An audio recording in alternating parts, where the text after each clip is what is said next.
What's up? What's up? What's up? It's your favorite attorney, and you already know what time it is. Odds are in the court.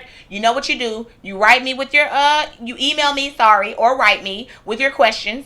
You let me know it's for the show, and I bring it on here to the show. I bring you to the court of my public opinion. I give you my honest opinion. Now, you can't take this as legal advice because I don't represent you. And underneath these circumstances, I can't say that it's legal advice. It may or may not fit your situation.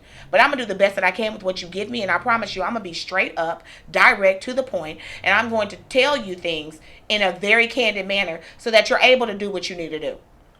Without further ado, let's get it crack-a-lacking. Can I win if the drive-through pharmacy drawer was open, but the employee closed it and pulled my fender flare past my viewpoint? I did not hit a stationary object, nor do I have impact damage to my vehicle. The damage to my car was caused by a drive-through pharmacy drawer closing while I was more than halfway out. The action pulled out my fender flare and also caused damage to my rear bumper. Is it worth hiring somebody to get this fixed, or should I just use my insurance? I've called my insurance, but since it's a part of the building, although it was moving past the point of my view, I guess it's automatically my fault? Well, sir, that's a good question. Okay, so let me bring it to the court of my public opinion. It's a good question.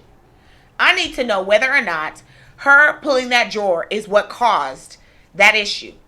Because if the pharmacy drawer was being closed while your car was going through and you didn't leave enough room not to hit the door, then that's not going to be their fault. Because at the end of the day, what you're telling me is you were going to hit it eventually anyways, and she was trying to close it in order to avoid your car getting hit.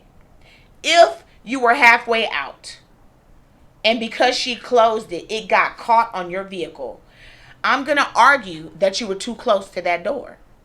That's what I'm going to argue. Because the pharmacy door couldn't have touched your car unless you were right by it. Now, there what may be a way that your insurance company may say that you're 60% liable and they're 40%.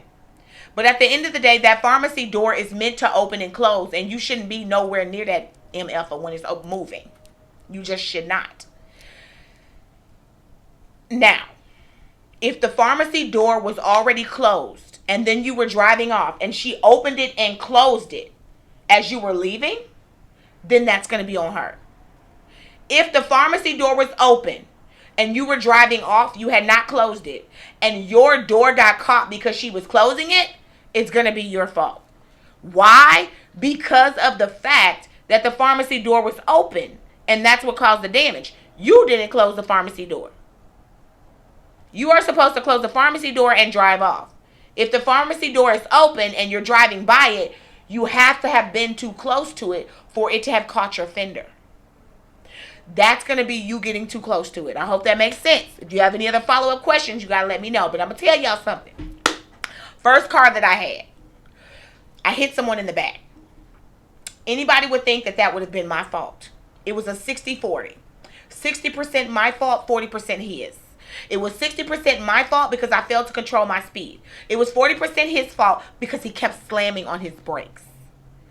You do have to control your speed, but when people are slamming and creating that issue, that's a problem. The officers did not write me a ticket.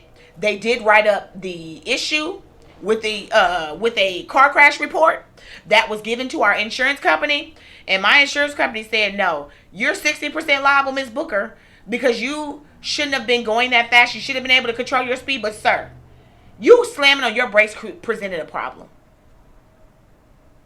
So although liability looks clear one way or another, sometimes even though you hit somebody or they hit you, it can be your fault or their fault. That person who I hit was probably very upset to hear that it wasn't a clear fault accident, even though he was hit in the back. The same can be said for this opening door. And I'm going to tell you, if she was closing it because you had it open, because you were getting services and you came too close, it's your fault. But if she opened it and closed it as you were coming by, it could be either all the way their fault or partially their fault. Next case. I know it sounds crazy. It's the way it goes, y'all. It's big business and insurance for you.